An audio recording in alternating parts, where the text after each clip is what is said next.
Welcome to the Andy Social Podcast. My name is Andy Dowling, and this week's guest is with David Harrison. Now, David is the man behind Heavy Metal Merchant. If you're a metal fan and you bought a CD or a T-shirt or patch or poster or vinyl or whatever the hell it is that relates to metal, then if you've bought stuff online, then potentially you may have bought from Heavy Metal Merchant in the past. Dave's created this business and built it over the last several years into this monster of a business. And I recently saw an article, which I'll post in the show notes over at andysocial.net, where Dave has turned over $3 million in earnings over the past 8 years of operation for Heavy Metal Merchants. So there you go, folks. You can make money out of metal. It's not impossible. So I caught up with Dave and we went through a whole range of stuff with regards to his business and how it got started and I guess scaling up and his approach that he's taken and some of the transitions that he's had over the years with his business. And this is obviously a topic that I'm really interested in. And for you guys that have been listening to previous episodes and follow me on social media, you'll know that I've got a new podcast out called Self-Starter. So if you go over to selfstarter.com.au or search for Self-Starter in your podcast app, you should be able to find it. And that's just kicked off now. So this is a lengthy chat with Dave, and I had heaps of questions that I didn't even get to. So I will be definitely catching up with Dave for my Self-Starter podcast sometime later in 2018, because there's a lot of, I guess, small business related questions that I'll have for him, which I did touch on a little bit in this conversation. Now, if you are a heavy metal purist, you're a bit of an elitist, you're a bit of a metal enthusiast, then you may know that David has also had a previous life. David was the bass player in one of Australia's biggest metal bands in the 90s. This band was Allegiance, an amazing metal band, amazing thrash metal band that got a #1 selling album back in the mid-90s, which Dave's got an amazing story, which is so much more amazing in the current world that we live in now with the amount of records that you sell. But I'll leave that to Dave to explain in this conversation. But we touched on a lot of, I guess, the history of Allegiance and sort of the transition or the steps of building that band up to what became this monster of a band in the mid-90s, and then obviously after that going into his other band Black Steel, which is a bit more of a traditional metal band. And we swap and change. We go from the past to the present quite often because there's a lot of I guess carryover between the two worlds, where we talk a lot about building fan bases, building customers, marketing, trying to get people on board, convincing people of what you do and what you provide. And so there's a lot of stories where we compare, I guess, the Allegiance days with the Heavy Metal Merchant days of now. And there's a lot of, I guess, crossover and a lot of blend between these worlds, and a lot of lessons that Dave's learned over the years of working as a musician and having success in the music world and being a performer and playing in a metal band, to then getting into e-commerce and selling metal related music and items and paraphernalia. So really, really cool. So anyway, as always, enough of my rambling. Please enjoy this episode with David Harrison of Heavy Metal Merchant. Thank you for giving me a little bit of your time this afternoon. No worries, Andy. Awesome. I've got heaps of questions to throw at you. Okay, let's get into it then. So, congrats on that article that was in the West Australian. Oh, thanks. Yeah, that's been a lot of work in the making. Oh, absolutely. It was a bit of an eye opener because I mean, I've known of the business for the last several years, and we've done a little bit of dealings back in the day, and I was looking through the website and I could still see there was a few Lord and Dungeon CDs there for sale, so that was cool. But, that's right, yes. Because we like to support the Australian bands. We have our metal band under section there. Yeah, so that's what we like to do. So we've had your or the Lord and Dungeon stock in there for quite some time, yeah. Yeah, it's cool. Good. It's cool, but I had no idea, like, some of the background behind the business and whatnot, and how long it's actually been running. It was a pretty interesting article. I'll have to put it up on the website for other people to read.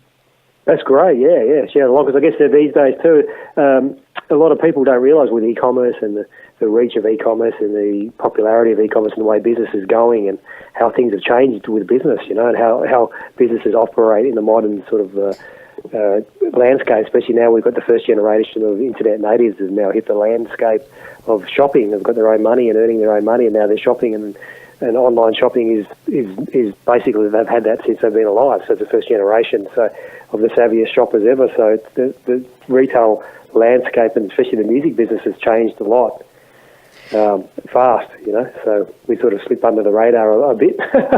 It's pretty interesting because, I mean, obviously, it's happened relatively quickly in the grand scheme of things when it comes to, I guess, exponentially with technology and whatnot, and the way that we just interact with each other. But now it's got to a point where, you could only go back probably 5 or 6 years ago, and for the majority of the population, when you talk about shopping online, there'd still be a large majority of people out there that would be a little bit reluctant because they're worried about, my details being, passed around to unknown parties and the security of information and whatnot. But now it's common practice. It's a day-to-day normality that so many people utilize the internet for their everyday shopping. Absolutely. That's what we've noticed since we started our business, or started heavymetalmerchant.com, was the way where people shop. Like in the last few years, say 3 years or so, the explosion of what they call couch commerce, people actually shopping on their tablets. Since the tablets, when we first started, tablets weren't even really a big thing for online shopping, but now at least I think it's around 40-50% is done on mobile devices at least, and it's just growing and growing. So that shopping habits have changed as well. So people are sort of surfing the couch and on their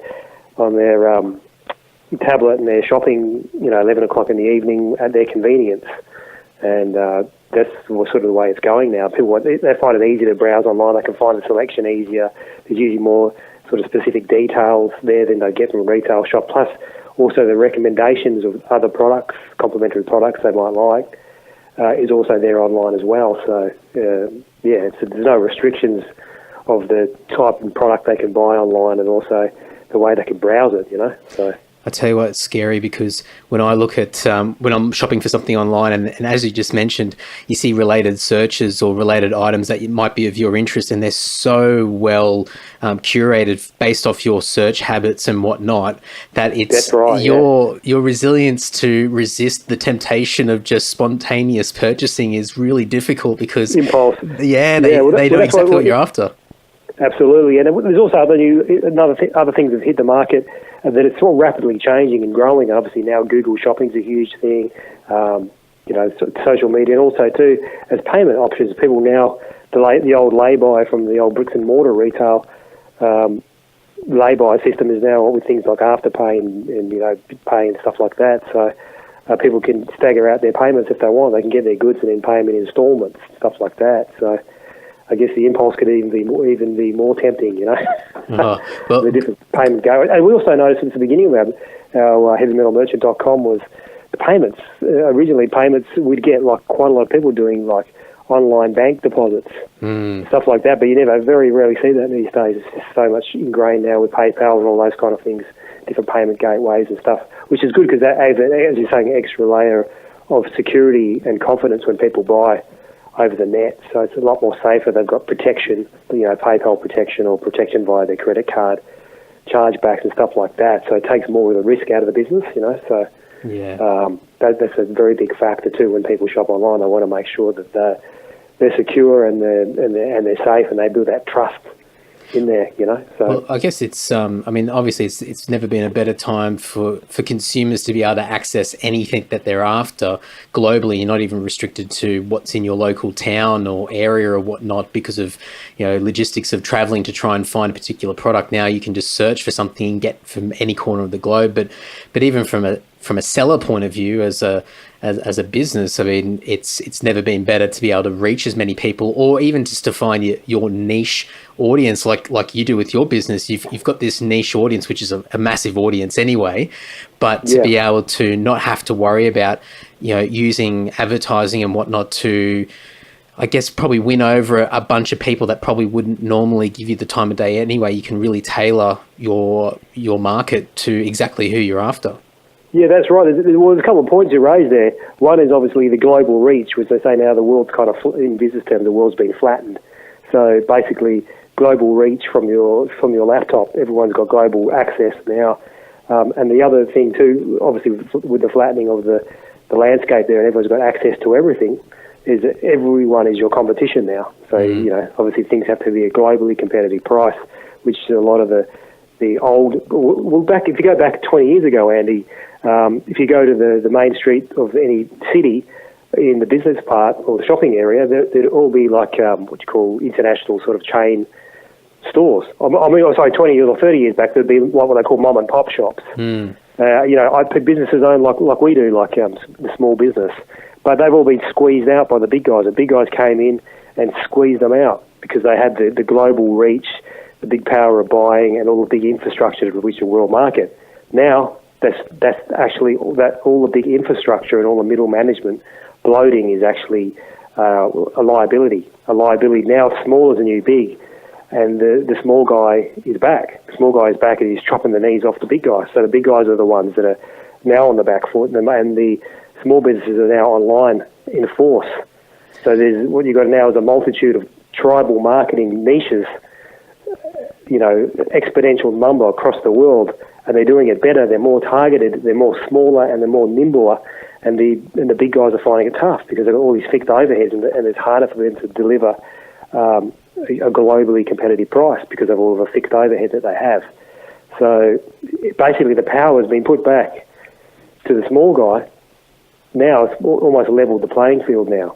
So that's why, as you say, there's a couple of points there. Yeah, like one is the flattening, the global reach, and now as you said, the people who have a target niche audience now have the ability to reach them. So you can get the most obscure things. I've seen people make $1 million businesses out of recycled golf balls, or selling worms, or it could be fishing.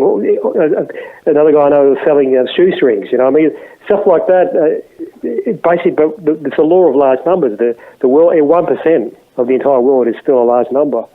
So you can have a small micro niche, but they can still be a lot of people. So, and now we have the ability to reach those and target those more effectively. And I think we're I think we're only on the very beginning or the very tip of the wider population really understanding how not easy, but how accessible some of these opportunities can be. So, so everyone has so many little eclectic niche interests and passions that they love. And for years, people would think that they were the only one that really liked that sort of thing. And to find like-minded people, even with music, you always struggled to try and find someone that liked the same bands that you liked, and especially in smaller towns and whatnot. And then when you saw someone in another metal T-shirt, you'd be like, oh yes, it's finally one of us. But now, like, all these little niche, weird, eclectic, odd and weird and wonderful things that people love, you can find those communities, and I guess the people that are searching for, some kind of income or revenue from it. You could really do wonders with it. But I think that's what I mean. Yeah. It's almost like, I call it the retail revolution, shopping revolution, is powered by all the technology that enabled that, like global reach. It's very similar to what's happened in the music industry, where you've had the recording revolution with all the technologies made, like recording studios, a lot of them redundant almost because people got the technology to record at home now and send files across, and bands can make albums on their laptop almost, world class with the tools available. It's a similar thing what's happened to retail. The small business can do that in-house and reach, especially, be able to set up with the different platforms available and do that. So, and especially with the niches, they can grab the tribal marketing kind of thing. You can hit it online, and you can service them very well. They all gather in their social media, whether it's your Instagram or your Facebook or your Twitters or whatever it is, but they can all converge in one place with a similar interest. And the amount of niches out there, different niches out there, is just, there's hundreds upon thousands of different categories. And, obviously it's the same with anything. You go to the doctor and you have the GP, who's a generalist, and you have the specialist. Specialists make more money than generalists. But why is that? Because they're more targeted and more specific, and they've got extra speciality in their niche. They're serving that speciality with more in-depth knowledge, So that's kind of how it works online, So otherwise you just get lost amongst trying to be all things to everyone. You just end up getting sort of lost amongst because let's face it, these days everyone now is bombarded with information. In information overloaded society, so people are filtering out what they actually want. So, and what they like, and they opt in to what they like. So even the old media of advertising, as you were talking about earlier about advertising, the actual broadcast media, basically getting the message out there is not really what you really want is having your customer on your list by opting in, saying, "Oh, this is what I'm all about. This is perfect. This is what I like. I'm liking this. I'm signing up for the thing because this is what I choose." So they filter out, because that's the thing. People have a blindness now to interruptive media marketing, because we've got so much information overloaded every day. We're exposed to different ads and banner, everything else. People just filter out to what they like. So that tribe and that niche is very important, so people can select, yep, that's for me, that's for me. I opt in, and what they call permission-based marketing, and that's kind of where it's very effective online. So people give you permission to market to them. And then you've got a qualified buyer that basically wants what you're offering, So and they like the value that you're offering, and that's kind of how it works, rather than just blast it out. In the old days, you take out an ad here or there, or do an ad on TV or radio, and you couldn't even monitor it or manage it. You don't even know. It's not targeted. Like Heavy Metal Merchant, for example, .com. It's just targeting a specific people who love rock and metal music. So for us to do an ad on a mainstream media where they're going to retirement homes and villages and people are not even relevant, it's just money. It's not even, it's wasted. So this is where small businesses now are empowered to reach the audience worldwide, where they all gather. So we're living in golden times, So. Oh, absolutely. And I think the next thing, and it's already started to happen, you touched on it, or was touched very briefly in that article as well, is about it's getting to the point now, and it'll get worse, is that as more and more people understand the opportunities that are out there, there's going to be a lot more noise out there. So there's already so much distraction out there and people fighting for your attention.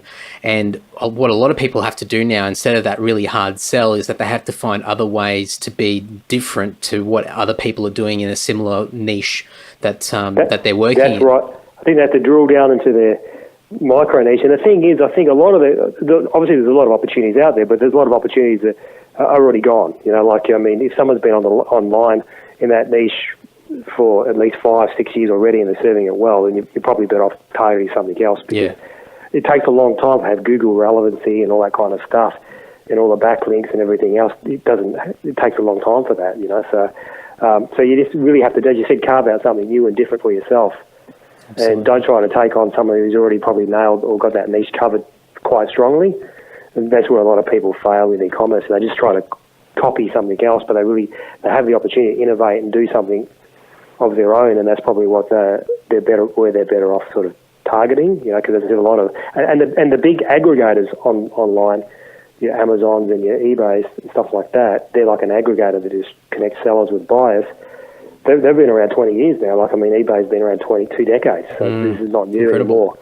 Yeah, so and commodity items are pretty much well serviced. So commodity items, Amazon will do their own commodity items. So that's why it's very important for the niche, and make sure you have a niche that has not already been done. Because it's coming in now, 2017, you're probably 10 years on the back foot. So as far as opportunities go, but there's a lot of opportunities out there for new things happening every day. So definitely. Yeah, absolutely. Well, I'm going to come back to Heavy Metal Merchant, because I've got a bunch of, we're already starting to dig into it a little bit, but a lot of stuff based off your e-commerce and the things that you've done over the last few years, and how things have changed since the inception of you creating the business on eBay, and that sort of evolving from there. But going back to, and this is my great segues, by the way, and people love this. Yeah. So back into the early 90s when you were out playing and getting started and with Allegiance and whatnot, I guess the contrast now to what you're doing with e-commerce and the way that you're targeting people and the way that you're selling product to people online and globally. For you guys as musicians, and I think the first couple of EPs that you guys did back in the day were cassettes. Is that correct? That's right? Yeah. So obviously there was a different approach to that sort of marketing approach to win people over, for people to discover who you are and what you were doing. What sort of things that you guys have to do back then? Was it so much more hands-on, grassroots, to really sort of make sure that people understood who you were to begin with? Because you're going from nothings, so to speak, to we've got a product now, we want to be able to pass it around and get the word out there? Yeah, I think it's pretty much very similar, but now it's like the same thing but on steroids, you know. so back in the day, as you probably remember too, with different bands, this is before, you know, we had CDs, but just that coming out of the vinyl era and stuff like that, you'd have, but this is pre-internet, so bands would do up demo cassettes and you'd run them off, and that, you know, these days the equivalent would be sending off a file, putting it on your SoundCloud or whatever. But now it's we had cassettes and we'd mail them out to all the fanzines, and the fanzines were the equivalent of a Facebook page or something like that, you know, or a blog. And so you'd send out all your cassettes, you know, you package them up, go down to the post office with, you know, 100 packages and send them off, and they'd do a review in a fanzine, and then people would order your cassette or your demo from the review, you know, from the magazines, and you build up this network of, I guess it was like pen pals, you know, so you spend a lot of time sending out things, and in every package you put flyers in the package, and then the fanzines would have little flyers in there, and that's kind of how it worked. That was the tape trading scene back in the day, you know, so, and that's how you used to get out handbills. You go to a show and you hand out flyers. So I guess that was the equivalent of these days. It was having a social media ad about a gig or somewhere. It comes up, people could see a concert or a tour's on. You'd be going outside a gig, flyering cars or handing out flyers and putting up posters, which I think that's obviously still relevant. Some people do that still as well. I mean, I guess when it comes to marketing, it's good to, I guess, attack it from all angles, but then you want to find out what gives you the most bang for the buck, you know. So I guess it's just finding that ratio of you know, and as everything changes and continues to change, like almost like on a daily basis, you just have to work out how much, you know, you split those different channels and what you invest into each one, and obviously there's certain ones that are more heavily weighted than others. But I still love return on investment. Yeah, absolutely. I mean, I still love the old show posters and the flyers. I've got a lot of mates that cringe when they hear the word flyer these days, but I still think there's probably a little bit of value still in them if they're utilised in the right way. But that's the problem, is that people don't use them. We still do them. Like we get a lot of the promoters, the savvy ones, send us flyers. You know, they're full colour these days. Back in the old days, they were like black and white, but it costs too much money to print them in colour. But now they're like full colour, and we get them, like the promoters will send for their tours, and then we'll fly all the orders going out with tours. So people buying, you know, for example, Cannibal Corpse shirt or Fresh Got Apocalypse or whatever it is, we'll get a flyer saying, oh yeah, there's a tour coming up, and so we still, it has its place. So there's still a lot of that stuff as well. Being proactive with all of that, still a big thing. But as you probably remember, it was all about magazines and fanzines and tape trading, putting out flyers and sending your bio out, and then creating a buzz and getting off the reviews, and that's kind of how it would work, you know. And then you'd have, with the music industry, you'd have then you'd have like the gatekeepers. So you build up a bit of a buzz, and then there'll be a record label gatekeeper, whether they're going to decide to put the money into a band so they can get into the studio and record a full album, you know, like that. And that was a big deal, you know, back in the sort of early 90s and stuff like that. Recording time was expensive. So, you know, you're talking like some of the bands that wanted big productions, tens of thousands of dollars. And then on top of that, they'd have to press up, you know, stock as well, and hoping that would, and then they'd have to spend money on promotion and advertising and a video clip and everything else. So the record labels would have a big investment in that, and then you'd have the gatekeepers at the label pretty much dictating what they think people should be listening to in some way, you know, like, and that's kind of how it's working. Like, for example, at the end of when we came out, grunge music was just happening, and that was the thing. All the gatekeepers, that music's dead now, and the gatekeepers want to sign grunge bands, you know. They want to sign Nirvana Jr. or whatever it is. But when you look at back now in 2017, you realise that's not really true. Everything is still there. It just sells less, depending on how it's being promoted in the marketing. If you look at the metal scene now, there's lots of everything. There's retro bands, there's retro thrash bands, there's all new cutting edge bands. There's bands that sound like they're straight out of the 70s, like bands like Ghost and Persian and all this kind of stuff. There's thrash bands, 20-year-old kids that weren't even born at the time, bands like Testament, Slayer coming out, putting out thrash albums and dressing with the aesthetic, because it's all new to them. And then there's extreme technical death metal, There's like retro death metal. There's everything. There's even glam. So industrial, everything is there. So nothing goes away. It's just, but now it's amplified, and all music out there is accessible to everyone. You can find an extreme metal band YouTube video with upon hundreds of thousands of views, sometimes millions, as easy as you can find a mainstream artist, so... Well, you're not dictated on that one channel to tell you what's currently popular and right. what you should be following and paying attention to. And now it's just you find your own little path or niche online, and you found your tribe, your community. And what's really been an eye-opener too, and I think the thing like even heavymetalmerchant.com, you've always had the mainstream industry in Australia. Unfortunately, if you travel around and go to other countries and stuff, you realise that the music industry don't really run like Australia, and Australia's kind of different. It's like there's a thing. Sometimes there's a little bit of almost a stigma in Australia of it's a bit of a carryover from the 90s with some of the industry. I don't know whether the people in their 30s now it's about heavy music but not metal music, and it's kind of you don't really get that in Europe or places like that. That was kind of like in the 90s when the gatekeepers were signing bands. It was like the trend-oriented thing, and whatever. This is it. The metal's bad. But really, that's not the case anymore. Metal is. We've noticed from all the stats and what we sell. Metal is generational, so it's a generational music now. So it goes back like 4 decades.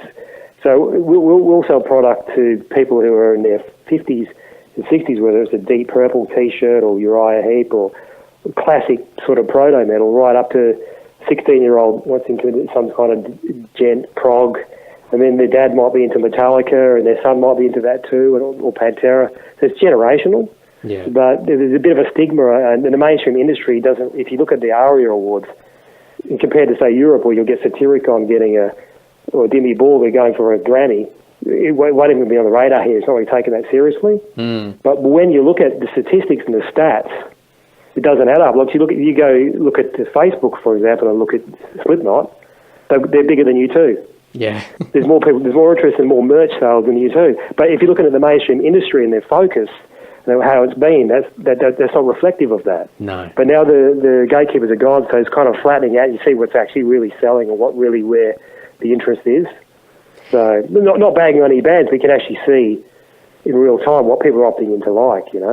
Oh, absolutely. I think so it just... You're not getting a skewed view of it. That's right. It just gives everyone an even playing field to be able to... and then it comes down to probably the main question, which is whether you're actually good enough or not. So it comes down to the quality of music and what you play, and that becomes the factor, whether instead of what type of music are you playing first being the factor as to whether you get any attention or not. That's almost like that gate's gone. You've got past that gatekeeper, and now it's just it's you and the audience judges you on to whether they like you or not, and that's it. And it just makes it so much easier for bands to get better, and the competition's, I think, a lot more healthier because we're so much more connected with peers and with what other people are doing. And so I think there's, anyway, from my perspective anyway, I think that there's far more drive for bands to do better because you don't have to put so much emphasis on getting past those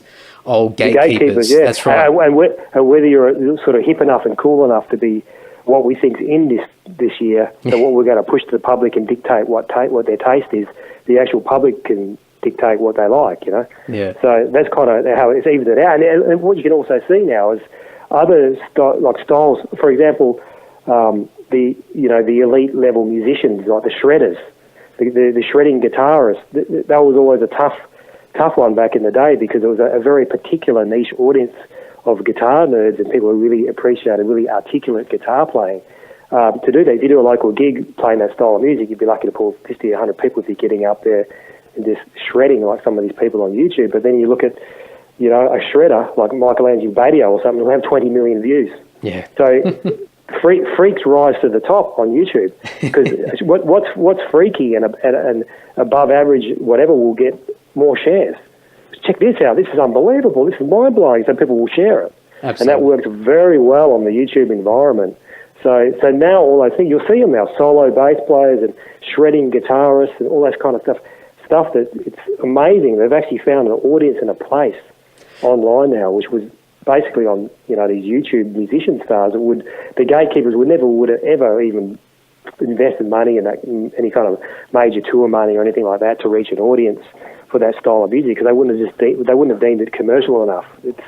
But now online, it's the perfect venue for that, and that's just one example, you know. So I think one thing that I saw just recently, just as an odd one that I went, oh, this is really interesting, is and I cannot remember the name of this band, but I'm pretty sure they're from Melbourne. But someone tagged me on a Facebook post where it's a video clip of this Melbourne band, and it's like 3 bass players. There's no guitarist. Oh wow, yeah. And they're playing just very, very high technical prog metal type music, and it's just all bass.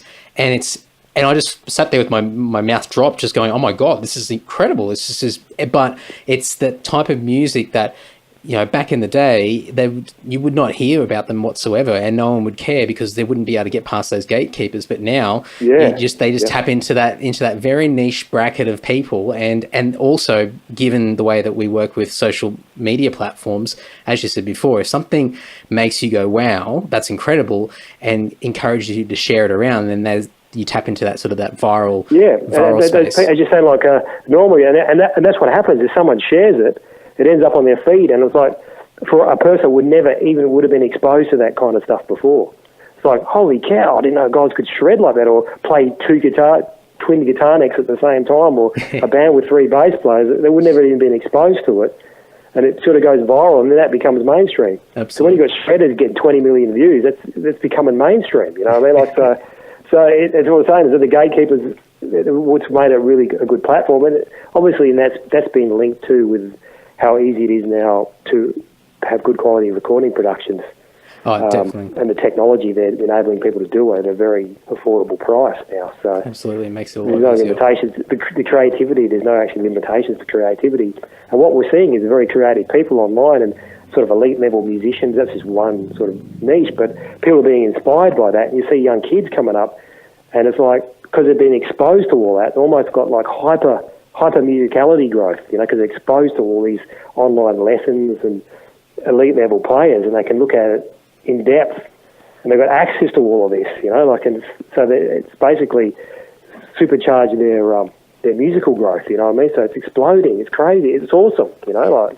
Well, it's like, I mean, I just think about back in the day with friends of mine, and, you know, you'd be bedroom guitarists and jam after school and whatnot with friends, and anybody that didn't have, I guess, an element of that extrovert personality would just be left in the dust, because it didn't matter how good you were playing, unless you're going to get in front of people face to face, people were not going to pay attention to you. But now, so many people, from a creative point of view, can do it from the comfort of their own home with world-class technology as you said before, at an affordable price, and they don't have that those day-to-day pressures of getting out of their shell and out of their comfort zone, and they can do things freely and comfortably at home where they can truly be themselves. And obviously putting it online is still a daunting thing for a lot of people, but because you've got that barrier of behind a screen, and there's a lot of bad things about this as well, but the positive, the glass half full perspective of it is that it just encourages so much more creativity, because people have the channel and the opportunity to really be themselves and really take the time to do something that they love,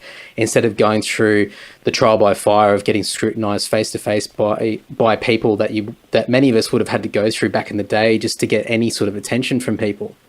Yeah, that's an interesting point, because obviously now people can, even with the video editing software and stuff like that, they can make their own videos to a, you know, a high standard, HD standard, and, you know, professionally recorded audio, and they can put that up.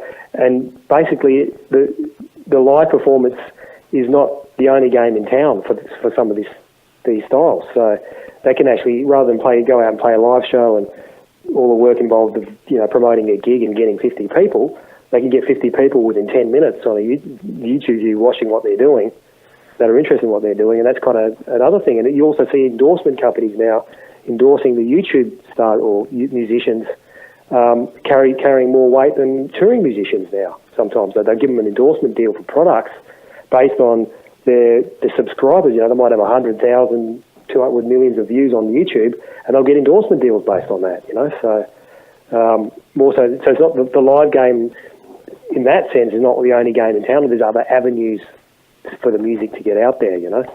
But saying that, though, for working musicians and ones to make income, I don't think much has changed for metal bands as far as touring and merch, so because they never really got much of a look in with radio play anyway. So yeah, I think for the foreseeable future anyway, I think that's going to be the framework that is going to be the most reliable and financially viable for bands. And I think no doubt that'll change and evolve as the years progress, as more opportunities pop up in the digital realm and whatnot. But I think for most bands that getting out there and playing shows and selling merchandise is definitely going to be the main drivers to bring any kind of decent revenue into the band. Yeah, and I guess with the streaming and all those kind of avenues, it opens up more touring markets and territories for bands because there's more access to the music and the bands that can find them online, and then it opens up more touring markets for them. So. Yeah, well, I think Iron Maiden did that a while ago. There was an article about them where they were looking, I don't think it was from a streaming point of view, but I think they were looking at illegal downloads to see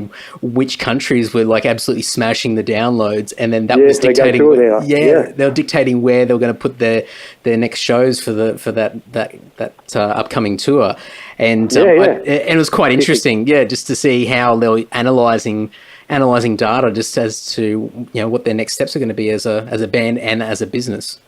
Yeah, they see, well, there's a lot of downloads in this location, so it opens up a touring market because maybe those countries might not have had access to maybe the record labels didn't have the reach and promotion there back, but now the reach is everywhere, so it opens up all these markets, and they can probably see, well, that's not open, we'll go play there, and they end up with a sellout show. Yeah, in a territory that probably wasn't even a priority before, or even on the radar. Absolutely. So back in those early days when you had the cassettes and you're putting them out there, especially the first one, just to try and get, I guess, a bit of groundswell, and you mentioned that people like from webzines and whatnot reviewing it and then publicizing it and spreading the word that way, which is probably the equivalent of what people would refer to as like social media influencers these days to try and get word out there. But I mean, you guys were Perth based, so I mean I don't know what the Perth scene was like in the late 80s, early 90s, but just to get your initial groundswell, I mean, what was the metal scene like there at that time, and what did you guys have to do sort of on the street, so to speak, to try and get word out there? Or did you really rely on that sort of outside buzz coming back in? Well, I guess we had to, back in the day, we had to rely on the local scene a lot because that's where you get some income to fund your recordings and stuff like that. So doing local shows and putting on local gigs and stuff like that. So there was a lot of focus on that, but then we'd use that revenue to help promote our band further out than that. So, but the thing was that the scene at the time, where we come from, Perth, I don't know what some of the other states might have been a little bit different, but Perth being one of the most isolated cities in the world, it was the late 80s were a very cover band dominated scene. So getting the main gigs was very difficult back then because it was like all these cover bands, It's almost like the gatekeepers once again, unless you play covers. And a perfect example was one of the bands, In Excess, were from Perth, and then they were a cover band, the Farris Brothers, and then they couldn't get a look in doing their original stuff, so they moved over east. That was kind of how bad it was at one stage in the 80s. But we come from the tail end of that, so it was like what we had to do was put on our own shows. So we see, bands you see in America, there'd be 3-band bills, and we'd put on 2 other local bands and do a set, like a 50-minute an hour set of our own tunes, and try to make an event out of it. That's how we started doing it with flyers and getting other bands, and from there it just built up a scene. When we first started, there was only a handful of sort of bands from Perth. In one's recording, there was I think it was Trilogy, and they had to put an album out. Black Alice was a hard rock band. They were, I think, signed to RCA. They had an album out in the 80s, and then there was the first ever sort of thrash speed metal band from Perth was Cremator. I think they had the drummer Russell went on to play New MI. They were another one. Yep. So that was about the only ones that were around at the time. There were bands that were doing any kind of heavy music or hard rock stuff back then. So we kind of created a scene from the ground up. And basically in the very beginning, we had to find creative ways, like we'd be playing in a cover band, and then we'd basically support our own cover band with our original band so we could get the foot in the door, So that's kind of how we just put out flyers, stickers, posters, and just built it from there. And then within a few years, it kind of created a scene. There was lots of bands popping up doing the same thing, putting out tapes and demo tapes and putting out CDs, stuff like that. So, and it's really amazing to see now some of these bands from the early days in the scene, like with Fatal Array and Vanadium and all these bands, SFD, and the price of some of these CDs are going for these days online is insane. Like, I was looking at some of yours. $700 for a CD. Oh, yeah, it's crazy. Die-hard collectors who want some obscure thrash band from Perth that put it out back in 1994. I guess it's only a handful of stuff exists. So collectors are just it's pushing price. It's amazing to see. Actually, it's crazy. It's like wow.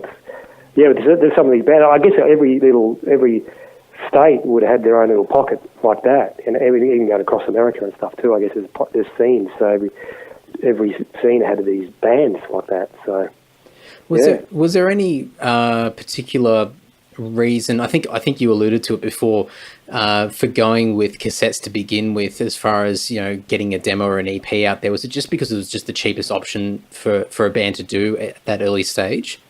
Yeah, I think CDs were more expensive to press, but also too with the demo cassettes back then, it was like not these days. Everyone can get recording experience. They can just fire up their Logic or their Pro Tools, whatever, on their laptop or even on their iPad, the GarageBand, and they can get practice recording, and recording their band and getting it tight and whatever. So in some ways, we had 4-track recorders, but that was pretty much limited. What you had your own sort of 4-track cassette recorder tape, but to get some proper studio time, it was almost like a getting the band ready. You know what I mean? Like getting some sort of runs on the board and getting some practice, getting ready for that. To step up to do a full album. So it was kind of like that, and then you build up you want to build up a following and a bit of a reputation before you put an album out. Because that's what putting it out a full length CD. That you're investing a lot of money in someone when you haven't got a following yet, or a market or audience for it. So the tapes were a good way to do it. Obviously cheaper, you could run them up, smaller runs, cassettes, and it was, as I said, it was getting the band ready. And I think even like the labels back then, like the metal labels, would listen to the potential in the demo tapes, So probably a little bit more exciting. There was an element of, as you said, like that potential that you're listening to. You're not just listening to the final product. You're listening to like this is the raw stage or the early stage of this band, and I'm a part of that journey now because I'm listening to it. I'm a part of it as it's evolving and as it's growing. So it probably really sort of gets people fired up to make a decision as to what they do with it and whether they pass it on to other people. That's exactly right. Yeah, as we send them out and get reviews, you get feedback and stuff. And at one stage, we sent them out to so many different people, and we ended up getting like interest from like Rob Halford from Judas Priest and all this kind of stuff. I've got to ask you about that. Saying good things about us. And, there's a whole bunch of things that happened just from getting the cassettes out. You know what I mean? So creates a buzz and a vibe. And once you got the buzz and the vibe going, then the next step was to do like an album. But as I said, the album back then, it was a lot of it. More of a commitment. It was expensive. Studio time was expensive. Everything else, you didn't have the whole digital mixing thing and all that kind of stuff. So to get into a studio and have to mic things up, all that sort of stuff. You didn't have all your profiles and stuff like you have now, or Easy Drummer and all that stuff wasn't around. So it was like it was a commitment and an investment. And back in the day, you'd see a lot of bands, especially the ones signed to like major labels and stuff, with all the money invested. You see they'll be on their third or fourth album, they're not even recouped. They're not even recouped from their fourth album. Like they just haven't got their money back. Like I was listening to an interesting interview a while ago with that band from America on the Metal Blade, Armored Saint. They signed to a major label. And it was 40 years on. They were saying that they still haven't recouped. the album still hasn't recouped 40 years later. So, and I see that with Australian bands too. There was not just signed to majors and stuff, and all the cost in the video and everything else, and keeping their costs in line, and they still wouldn't have recouped. There's a huge, big upfront cost involved. Well, I know. In the music. So it said the cassettes were a way of doing it, sort of lightly treading your way up to there. Did you guys were you guys conscious of what you were hoping to do, sort of in the next 12 months, the next couple of years, the next 5 years? Did you guys look at it from like a structured way, or do you guys just run with it and just we'll just make decisions as things come in and just go with the flow? I think it's a bit of a both, because what happens is when you start doing things, it's like even with business, opportunities come up. So it's almost like having a business plan. They put a lot of emphasis on doing a business plan, which can be good because you want a general structure and where you want to go. And, like you want to have the dartboard, so when you throw the dart, where you want it to, what direction or what you want to go in. But then along the way, there's other opportunities that come up as well. So if you're too rigid in that, you might miss out on other opportunities.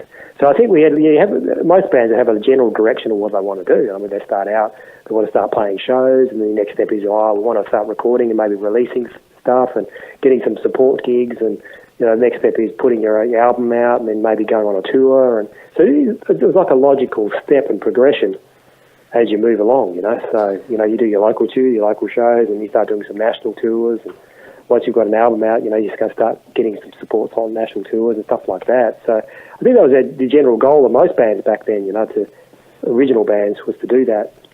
Did you? It was, I guess you have your goals and where you wanted to go, and it'd be great to do this, and then you kind of work towards those.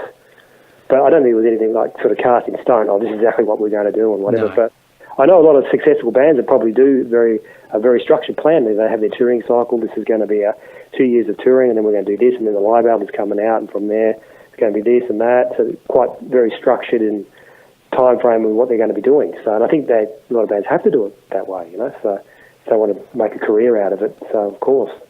Well, I mean, probably retrospectively looking back in hindsight, when you look at sort of the timeline of events for you guys, on the looking at it from the top down, it looks like things happened relatively quickly for you guys in a very short space of time as far as getting attention and getting sort of momentum and drive going. And so, you guys have done a few sort of EP releases leading up to the first album, but I mean, everything seemed to happen. I mean, at least from my perspective anyways, things seemed to happen relatively quickly. Were you guys expecting that, or was the reality a bit more dragged out? And I guess in the days, maybe a little bit more dragged out, because we were going, I think our first album came out in 94, and I think our first demo tape came out in 91 or something like that, 92. So, and so that was, it was a few years behind that. And then the second one came out a year or two later. But, it was, I guess by the time the first album came out, we had done a little bit of groundwork, but we'd also, too, been playing in, most of us have been playing in cover bands and stuff for a good few years before that, so, which I think that's a good way to build your chops as well, especially back then, because, like you're getting out there and playing live in front of people and songs and playing everyone else's tunes and finding what works and stuff. But, I guess it would have seemed fairly fast, but it was it was a few years. I think it's from about 3 or 4 years before I put our first album out with a lineup, which I guess is fairly normal, I guess, these days. But the next hurdle you get after that is tour support. It's a lot more. I think it's more expensive than to tour as well. Like beginning the tour support up front to go on the road and tour. So once again, you needed money behind you, or someone's going to invest in you to give you tour support. So. How did you guys do that? We mostly saved money from shows, and we go on tour. We had our management as well that would help out. He was also promoting gigs and tours as well, so sometimes we'd hook up with those. And we ended up doing things like the Big Day Out and things like that, big national runs and things like that. So we would do that, and as you get a bit of a following and a draw, obviously your retainers get a bit bigger and you get a bit more fees for shows and stuff like that. So you can kind of make it a bit more cost-effective to do it, So, but it's tough in the beginning. You have to do it on the cheap, Yeah, absolutely. As every band does, and you got to try to find ways to do it as lean as possible, So, and just where you see a lot of bands come back, they might have been doing a tour cycle and they can come back and they've got to work their day job or whatever, or they haven't made any money. But then you look at where their expenses have been going and how they've been managing it.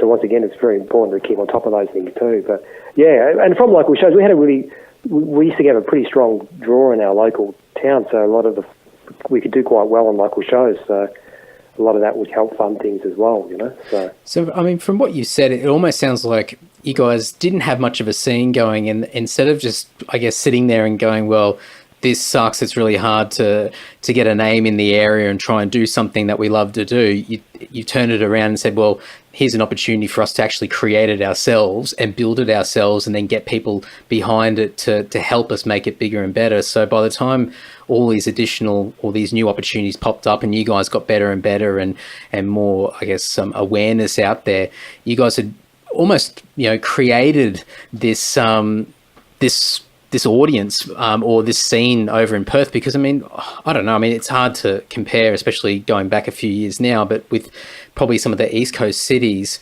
I'm assuming that you guys would have been maybe a case of big fish small pond syndrome as well. I think it's probably exactly right, actually. I think you're probably right with that, because we sort of created our own scene and because there was nothing else, so we just sort of built it up and created that, and that was kind of what we did. I said there was a bit of a scene there, but it wasn't really what it became later in the 90s and stuff, And I think Sydney was probably the same. They had, you had your earlier bands even before us, like you had you had bands like Slaughter Lord and Hobbs Angel of Death, I think, signed to international labels, in Mortal Sin, of course. Mm. So, and I guess Mortal Sin would have created a bit of a scene out there too. Oh, definitely. They had no one. I guess it was a similar, probably a similar kind of thing from the other side. Oh, absolutely, So, yeah. Absolutely.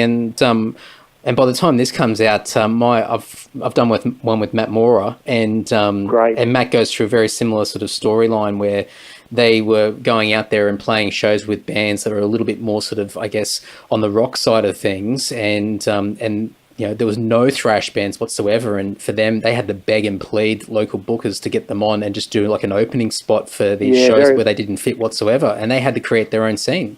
Very, very much similar, yeah. Actually, some of the tours we did earlier on, like, we opened for people like the Beastie Boys, we played Mud Honey, wow, Ned's Atomic Dustbin. These are some of the bands we played with at the time. How did that go down? Some of them were great. Some of the people were like, oh, holy crap, this is fantastic. That sometimes, it might be a bit of a hipster crowd where, like funny things going down. But, sometimes it just doesn't work. Sometimes it's like a bit of an eye-opener for people, So I would say bring it, Some of it was a whole range of things. We played with hardcore bands like, the Henry Rollins or just stuff that wasn't particularly metal, but... And that's, another way of building it up, I guess. If a handful of people tell their friends about that. And I guess that's the cool thing about probably more of the harder edge bands is that what you guys are doing at that time, it's just got that aggressive element to it. So whether it be more sort of on a punk or a hardcore sort of foundation, or you guys being more on the metal side, there's that crossover of that sort of hard edge to it, which would have had, some form of appeal for most of the crowd. Kind of work. And we've had bands coming from over east too. There was bands like Mantisser, I think they were on a major label at the time. We used to play with them. They were more of a hard rock, I think, more of a, I guess, a bit like the Cult or something like that. Yeah, right. And we used to play with them fairly often. And all those kind of bands, Nursery Cry, a whole bunch of different bands. And you just get in front of people, I guess, because that was the opportunity. So what Matt Mara was saying is probably quite similar to what we had to do at the time as well. But I think nowadays it's probably a little bit different because people are very attuned to the heavy metal sort of style and different bands in the scene now. So it kind of... I think it's changed. I think it's changed really quickly because I would only say a couple of years ago there would have been far more of an emphasis put on multi-genre bills for local shows.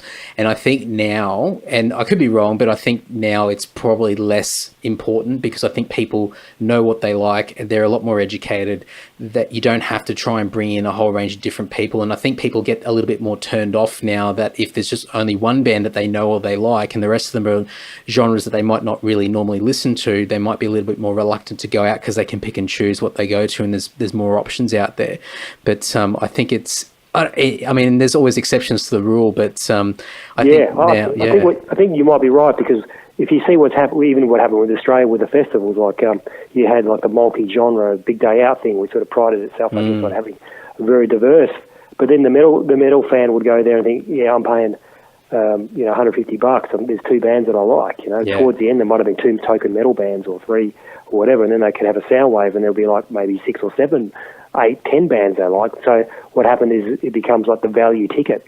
What's the best value ticket for what I want, For that particular market and that audience, what's the value ticket? Rather than diluting the value of the ticket, making the value of the ticket stronger. Like, as you're saying, that maybe, you were saying like it was maybe turn some people off. They say, I really like this band, but I don't want to be sitting through that, and that's not really my thing.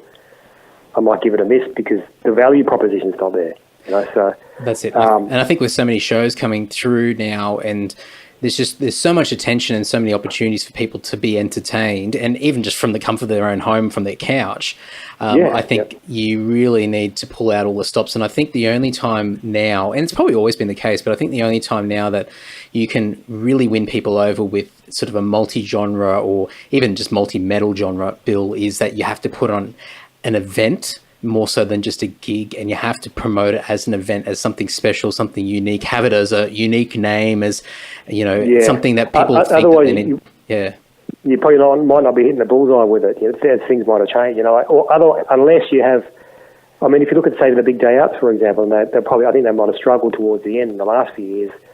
But if you look at the biggest turnouts, the ones when you had a supergroup headlining, like a Metallica. You'd have 50,000 tickets times 2 in Sydney or whatever it was. Yeah.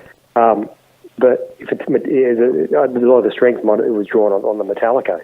Like having a major headliner and then the other ones underneath.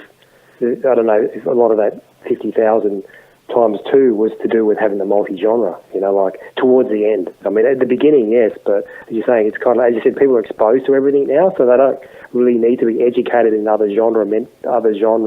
Because they can get it now. I mean, if you've got a Spotify account or whatever, iTunes, Apple Music, you've got access to 20 or tens of millions of things with recommendations and everything else. So that's already there now. So I guess people go for what they like. It's a niche market. I mean, I know you said there's always exceptions, of course, but as you said, you've actually noticed that the shows that tend to do well tend to be ones that are hitting the value, ticket value, Oh, absolutely. And I think it's also a consistency thing where you become reliable in what you do, and people aren't wondering or guessing whether they're going to get their value for money or not. And I'm sure, like, just going back to what you said earlier about those first couple of years of putting on your own shows and building up that scene, and it took a couple of years to sort of really get that sort of that momentum and that crowd and that local scene pumping.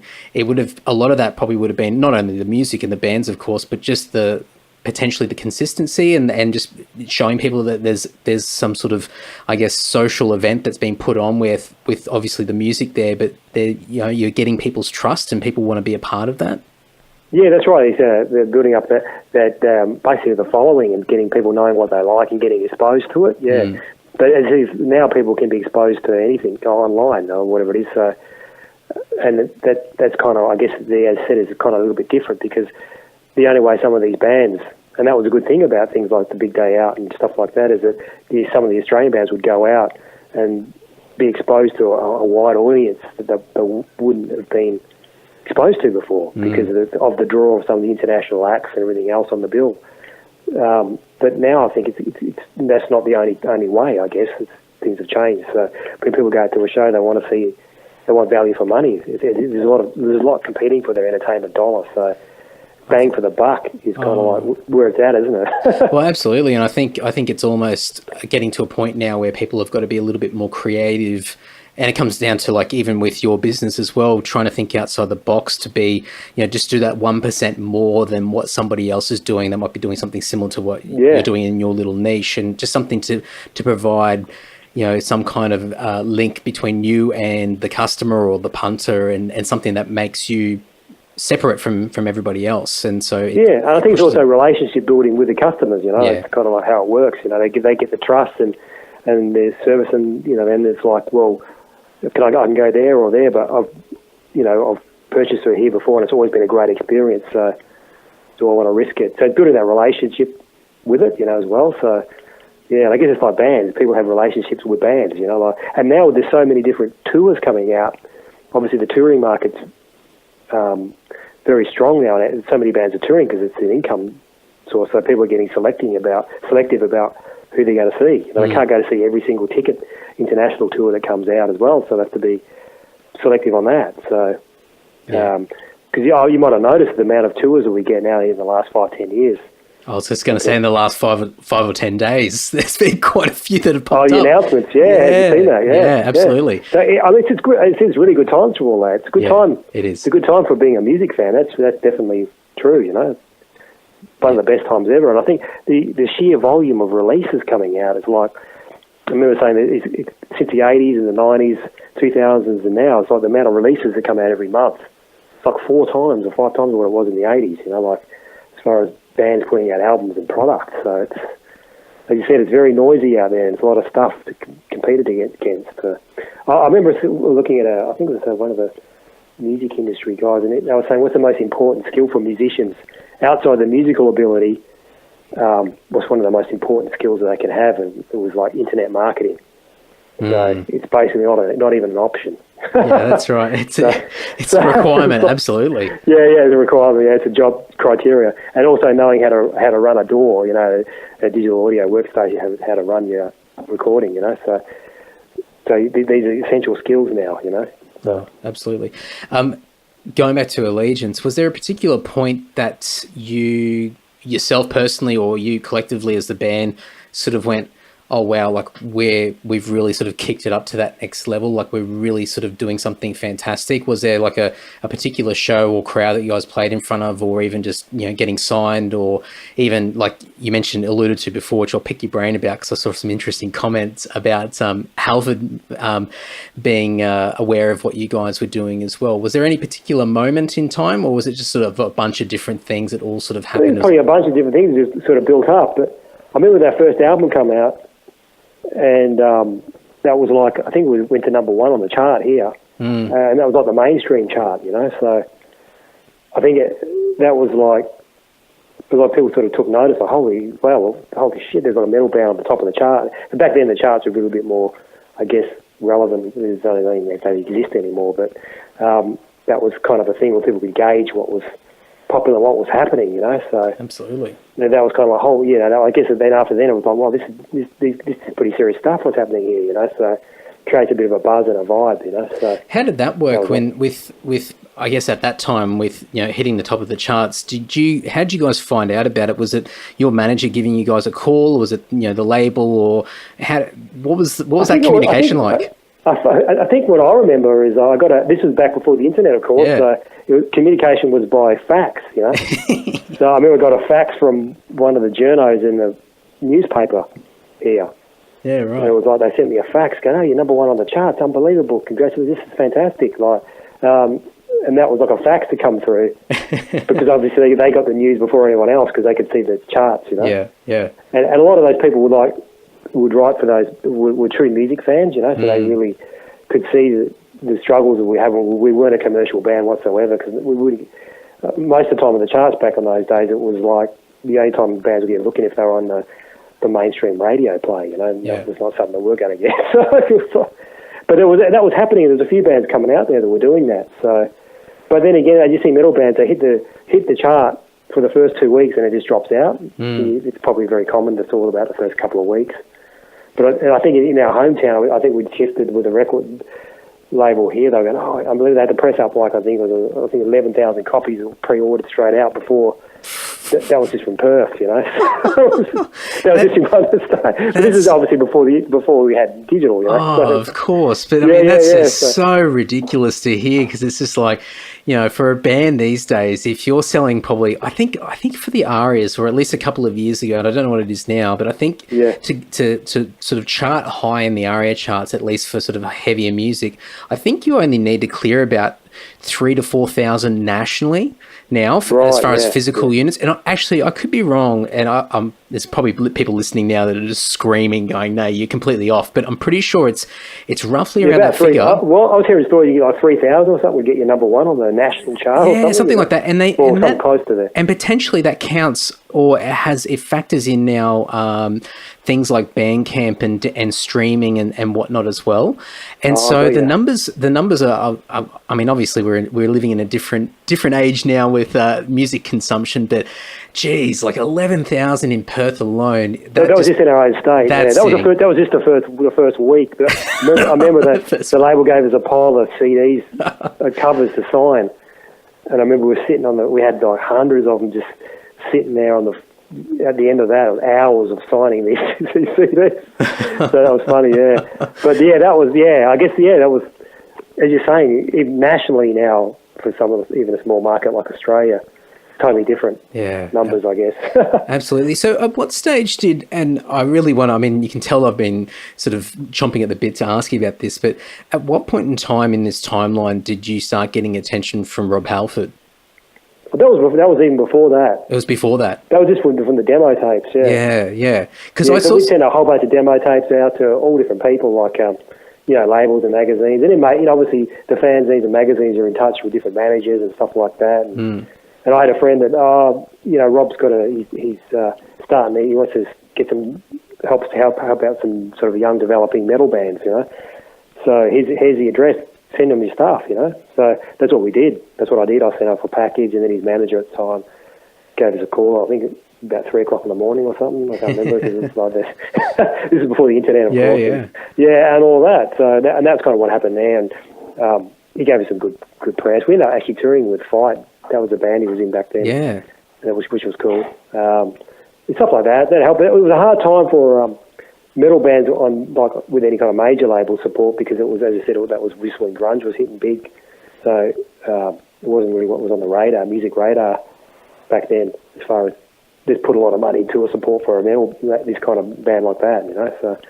And there's always a bit of a struggle with that. Yeah, absolutely. And I saw a couple of comments somewhere, and you could probably tell me if they're BS or not, but there was a bit of, I guess, criticism with Halford's attention at the time, because there might have been an ulterior motive with them having that upcoming tour of Australia and wanting to sort of build a little bit of, I guess, a foundation with a established Australian band prior to the tour. Was that some reality to that, or was it more of... I don't know. From my perspective, no, because at the end of the day, with international touring acts, Australia's not really a big market. So I don't think anyone would really rub their hands and think, oh, wow, we can capitalise and make a lot of money on the Australian market when you've already got the US, like you've already got the US market and the Japan and Europe. Australia is very much a C market, so it's like, I couldn't see how someone could say, oh, this is a really good opportunity to come to Australia, and like we can play 2 shows and make a killing, when you can go through Europe and play 40, Yeah. So it's not really, I don't think it's really a territory where some people would get overly excited about, oh, let's exploit this so we can open up the Australian market. Why? We do 2 shows. I couldn't really understand how that would be high on the priority there. Well, I guess the grand scheme of things, I mean, any attention's great attention, and the fact that you had a tip of the hat from one of metal's finest, and being able to do some stuff with him and his band at the time is it's pretty cool. So regardless of whatever else might have been happening, or potential assumptions of agenda and whatnot, I mean, I think I wouldn't be complaining at all. I tend not to look at those sort of, I try to look at things in more of a positive light. That's not really how I sort of process it. So, but I think at the time it was obviously it's a difficult time for getting any kind of metal band back then. Sort of the mid-90s was not really the ideal time. I mean, you had bands like Pantera and stuff topping the charts, but it wasn't really something that, especially even in Australia, that the mainstream industry would want to sort of sign or support. So it's very much a do-it-yourself thing, more the realm of the indie labels and stuff like that. But yeah, as I said, to me it's all positive. Everything's positive, like that. So different acknowledgement, everything helps in the end of the day. And a lot of reviews we'd get in the magazines back then too, whether it be Kerrang or Metal Hammer or whatever, all helps, So I try to look at it as a positive thing. I mean, we did some shows with a lot of bands that toured over East. We ended up doing everyone from Slayer to Machine Head on their first tour and stuff like that. So. Well, I saw a few there. I think there was. You might be in the running for one of the very few Australian metal musicians who's played with like the most amazing like international bands in Australia, because it's just there's this long list of bands. But I mean, I saw a few just off the top of my head. I think there was like, you mentioned Slayer and Machine Head, but I think Fear Factory and Biohazard. Oh yeah, I mean, we did their first tour as well when they were here. That was '93. Yeah, remember that? Yeah, there's a lot of them. Yeah, that. Creator as well, I think. Oh, yeah, Creator. Yeah, we did their first tour as well. Yeah, it's funny. Yeah, that's right, Creator, and Yeah, there was lots there. Yeah. And even with my other band, we played it later on. We did more Black traditional. Steel? Yeah. We had we'd opened up. We played with bands like Deep Purple and Kiss. Actually, Allegiance ended up playing with Kiss later on, stuff like that. I think you guys. I think I read that you guys reformed for the Kiss show. Yeah, we did some shows there and that stuff. So there's a lot of bands, I guess. There's a lot of This is what I just remember off the top of my head. Yeah. Oh, that's pretty But, good. It's a good sign if you have to sort of really rack your brain to think of all of them. But that's pretty cool. But Yeah. Was there any particular tour at that time that was not so much a standout as far as experience, but as far as getting like feedback from fans and getting momentum from, your overall, I guess, value as a band? Was there any particular tour at the time?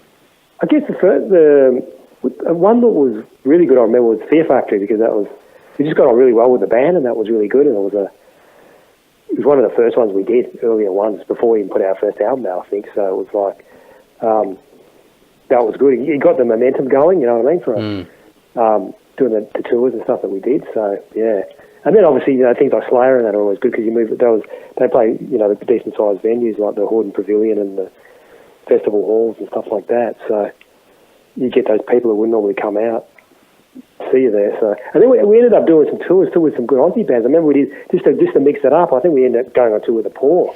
I was going to ask you about that. Yeah, because I thought that's such an odd matchup for bands. Yeah, it was, but it actually went really well Yeah. at the time. So yeah, they were more of the hard rock. I guess they were the very much like, I guess, people don't remember about the time, but very much like I guess what Airborne is now, I guess.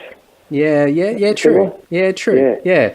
But I was so when I saw that, I thought, oh man, what an odd mix. But then I guess going back to what we were talking about earlier about that crossover appeal and having just, I guess, the connection of just having sort of a harder edge musically in general, it just helps with a little bit of crossover appeal with their audience and then whoever you guys bring along as well. But when I saw that, I thought, oh, the Poor and Allegiance, wow, like, imagine that tour.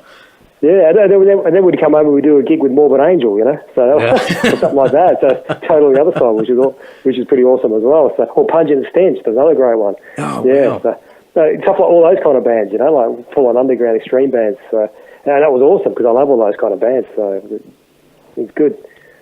Did that help when, obviously as the years went on and Allegiance ended in the late 90s and then you got into Black Steel, was there just a lot of momentum from, I guess, the years with Allegiance and potentially the connections and the relationships that you had that sort of helped Black Steel get some of the opportunities that they had?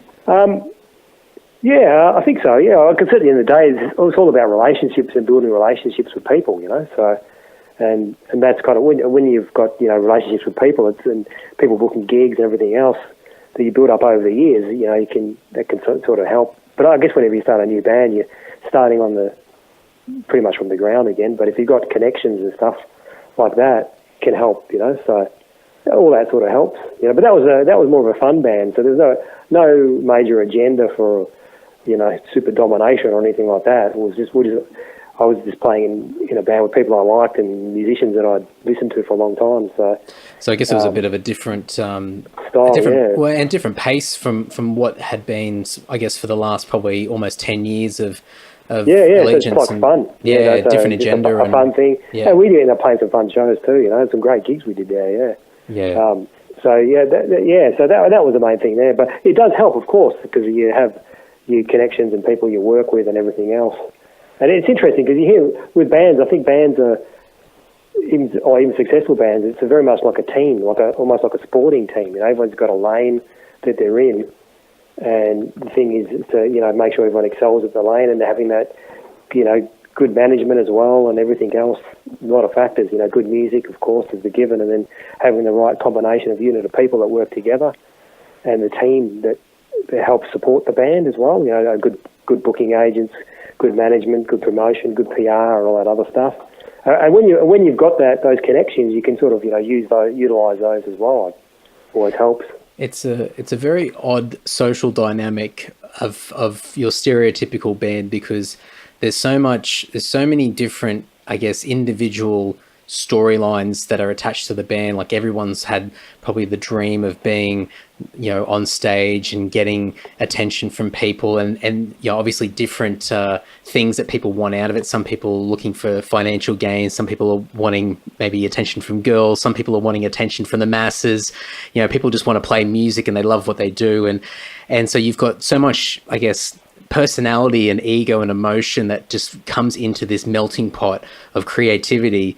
And there's so many, I guess, elements or chances of that all imploding and absolutely being destroyed. And, as what you see quite often. Yeah, absolutely. But then on top of that, and I guess bands these days at least appear to be a little bit more in tune with it, just because of the way that we're connected a lot more easily than what we used to be. But you've got this umbrella over the whole top where there's far more of a focus on it being a business, and it's structured as a business, and people having not so much delegated tasks and whatnot, but you're really sort of capitalizing on people's strengths and weaknesses in the band, and people are a lot more in tune with each other from a structured point of view. Whereas only a few years ago, probably, it was a lot more sort of ego and emotion driven, and that can work wonders for a band. But if there's one cog that's not quite in place, then the whole thing.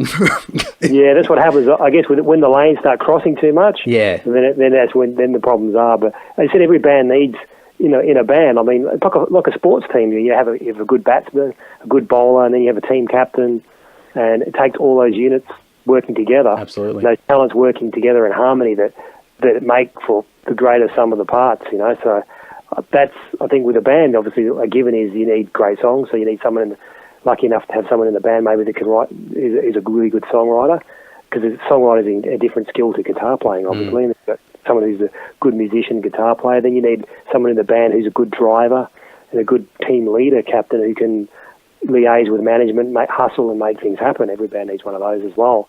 And then you need some good team players. It's guys that can hold it, the glue that holds everything together, stay in their lane, and are this solid team player, So, and then you need people who are good at maybe talking to the press and PR and everything else. So it's a good combination. The band, some bands might be all of one and not another or something, and that maybe sometimes the problems might arise because lanes get crossed or blurred. But like a sports team, the captain will go, yeah, you're bowling this round because your skill is in bowling, and this guy's the batter, this guy's a good wickie or whatever.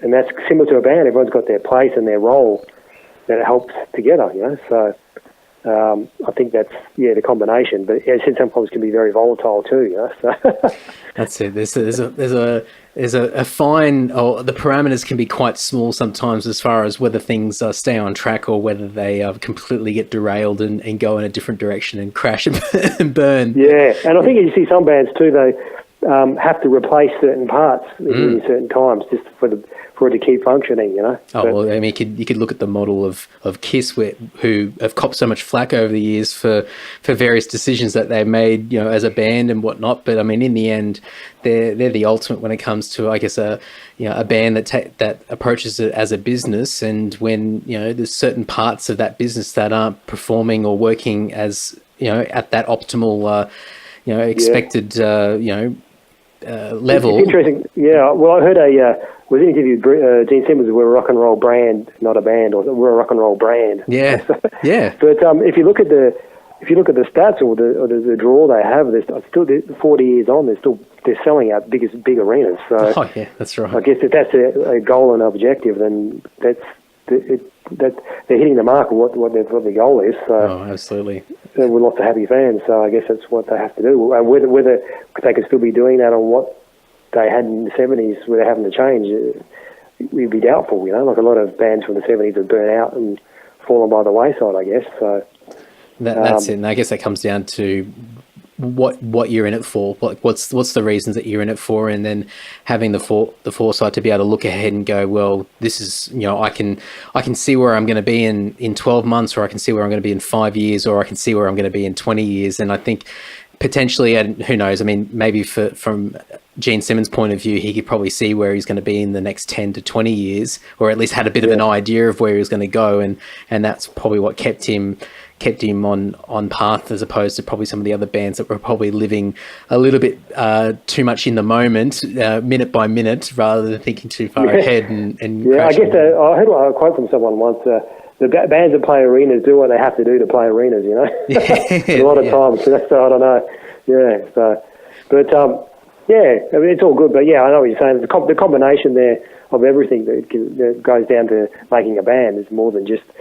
You can't just rely on musicianship. I mean, it would be nice to think that, but there's a lot more goes into than that. Having good songs and good musicianship, the music part is a given. You know, so it's the other magic formula and chemistry that goes together and makes it for a successful band. You know, so Absolutely. and success is a relative thing too, because it could be different to some people. Some bands don't even play live. Like you look at bands like Dark Throne and stuff like that. You don't really see them touring and stuff like. It's not on the so.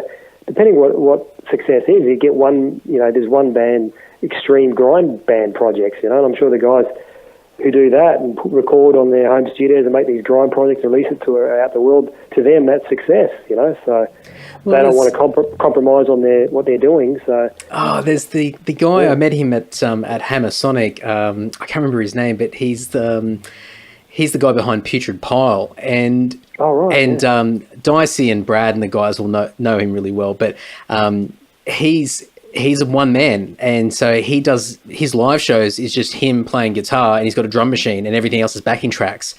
And for him, like he just said, it's amazing because he gets these great guarantees to play all over the world.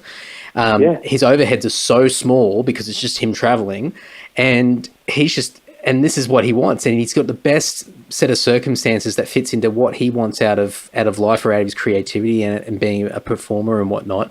But he's got this great following, and his music's pretty top notch for the genre of music that he plays. And but he's also, I guess, going against the grain where they're probably traditionally, you know, when you're wanting to go and see, you know, a live performance, you would be expecting to see everybody up on stage playing their designated instruments and whatnot, whereas he just gets up on stage, everything's synced through the PA, it's all backing tracks, and he's got his guitar and he does his vocals, and people love it and are absolutely fanatic about it. And I just think that's just absolutely incredible, and it's just, I mean, that's what he wants out of it. He probably, for him, and maybe, I don't know, it's hard to say, but he's eliminated a lot of variables. Oh, yeah. The potential headaches that probably he doesn't really want. So, that's what I'm saying. It's relative to, there's a place for everything. So, I mean, there's people out there who are YouTube musicians, and they're probably happy to make YouTube. They just love the creative side, as you talk about making YouTube videos, and they're up making YouTube, and they're having their Patreon accounts and all that kind of stuff. And then maybe they don't really doing world tours and selling out stadiums is maybe not on their agenda, what they consider the amount of, you know, how that would affect their lifestyle and privacy and everything else. Maybe that's not on their agenda, what they consider would be success, you know. What was your version of success back then, or, you know, when you were playing and still getting out there, whether it be Allegiance or Black Steel or whatnot? Was it initially just to, I don't know, like for me, it was getting my name in the inlay of a booklet to say that I've played it on an album, and then I remember walking in the store and actually buying my own copy because I just wanted the novelty of me going and buying my own CD, even though I didn't have to. Was there anything like that when you were sort of in the earlier days? I think it's different people, but for me, it's same as you. Yeah, I just want to be nice to have an album out, and it'd be awesome to go on tour with some of the bands you grew up listening to, or playing with them and playing your own shows, and that was pretty much the most of it. Oh, that'd be awesome. Because when you first start playing, of course, putting out an album, that's a pretty lofty goal, you know. I don't know if it's the same these days. It might be a bit different, but you know, that was kind of, wow, you go to the CD store and hold up your album, you know. So, so that was, I guess the same as you. That was pretty much where I was at. And then you're going on tour and stuff like that was the main. Yeah, we'll go do some gigs, and it's, as I said, it's gradual steps, isn't it? It's up what you want to do. But I guess with bands, we need people on the same page. I mean, not every guy in a band maybe want to do a touring cycle of 200 gigs a year. I don't know. So some people love it. Some people are road dogs or whatever it is. So some people might not want to have that as their sole income because they might think they have to make compromises with their music. For example, if they're doing, you see something like an extreme esoteric genre, maybe they just want to make it as a side hobby or something, so they can have full creativity and expression with their music and release it without any pressures, any other kind of pressures, you know. So there's bands like that too. So I guess these days there's different things. But yeah, for me it was probably similar to you, buddy. It's just to put out a CD, you know, put out an album. I was like, wow, that's a bit of an achievement, you know what I mean? So and play the music I like and just play some raging good shows, you know. So. Yeah, for sure. Fast forwarding a little bit, so I guess past Black Steel and then getting into Heavy Metal Merchant. In that article, and I didn't realise initially that you'd started the whole thing on eBay. Is that right? Originally, because I was just selling on the side as a hobby, because I was always a bit of a vinyl collector, so I had a pretty large vinyl collection, but I decided to, you know, be a bit of a minimalist and, you know, getting rid of some of the clutter in my life. So I was like, started selling stuff online. And obviously a place like eBay is a marketplace, so this is where it's a shopping mall where people go to shop. So I put some stuff up there and it started selling, and that's kind of how it initially started. And then went from there, set up an eBay store and then set up our own store, which is our main thing, the heavymetalmerchant.com from there. But eBay is a platform, I guess, it also trains people in customer service, I think, because you've got the feedback rating and it's fully transparent. So, you know, if you can't really be dodgy on eBay, it's like you'll get found out very quickly, you know. So, absolutely. Yeah, so it trains people up. It's good training. And I think it's something like eBay, for example, you start an e-commerce store, for example, and a .com store. It's like starting up a store, any other store, like you have a bricks. You need stock, you need inventory, you need a whole store. Whereas a marketplace like eBay, for example, you can just have one or two items and sell it.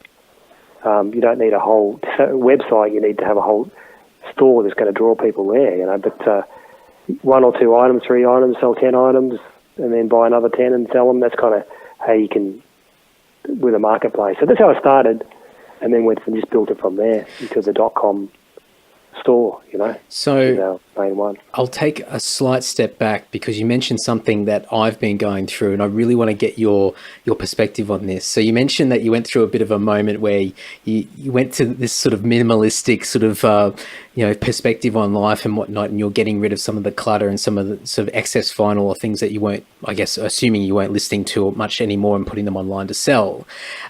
What sort of process did you go through to get to that point? Because I've been doing this for probably the last 18 months and I've been selling a lot of stuff, and I've had to go through many emotional phases of parting with items that I used to hold very dearly. Because I've always collected music, and my outlook on what I own is completely different to what it used to be. And so I didn't see mentioned online where you had used or sold some of your collection to help you get some capital to start, creating this store and getting this thing up and running.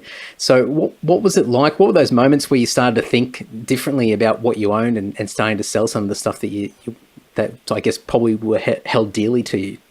Yeah, I think the thing is, I guess we go through different phases of life, and I was at a point where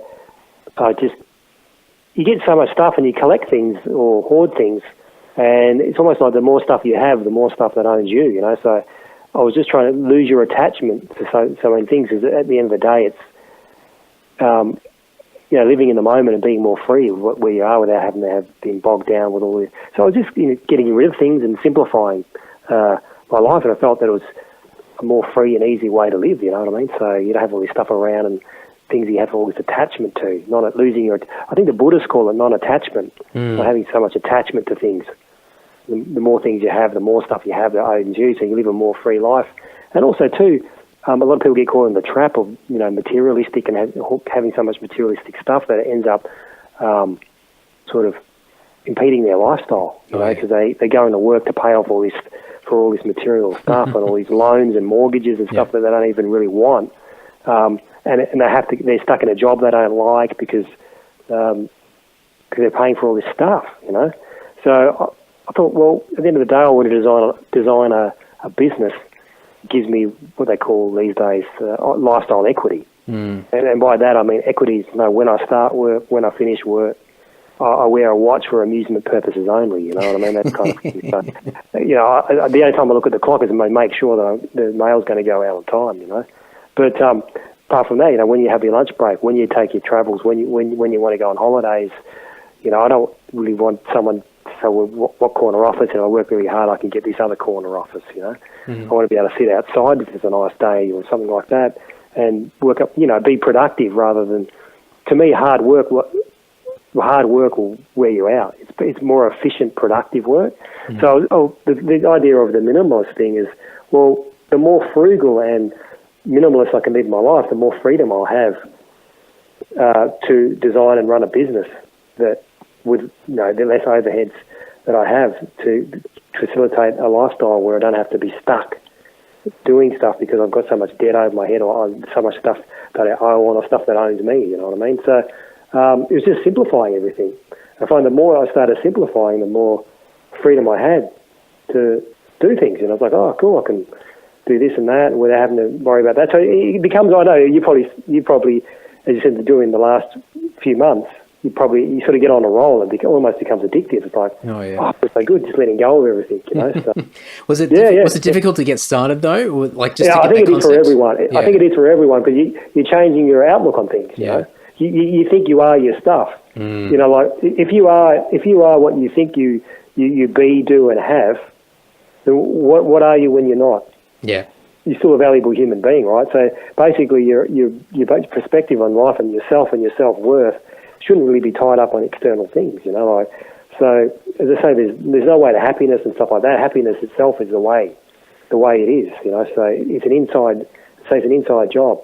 So, and part of that, I think, the evolving and growing for some people is, you know, losing the attachment to things and having your identity wrapped up in all the stuff, external stuff that you have, or status and all these kind of things. So, and the more that you lose your attachment to that, the more free and peace you are in the present moment we have, without sounding all like a new age guru. But I think there's a lot of truth in that, you know. Like, a lot of people struggle with things because they have so much attachment to things, and attachment to things that aren't really, at the end of the day, that important, you know. So, well, it's to them. So, a funny example, like literally just probably 2 days ago, I sold a CD online that I actually remember buying this CD when I was 16, and I remember the whole story of buying the CD. I remember like getting on the train, going into the city when I was living in Brisbane as a kid, you know, having only a small amount of money, and I remember not having like a Discman to listen to it, so I had to wait until I got home. So while I was sitting on the train for half an hour, I'm like reading the liner notes and everything, and I remember sitting in front of the stereo, and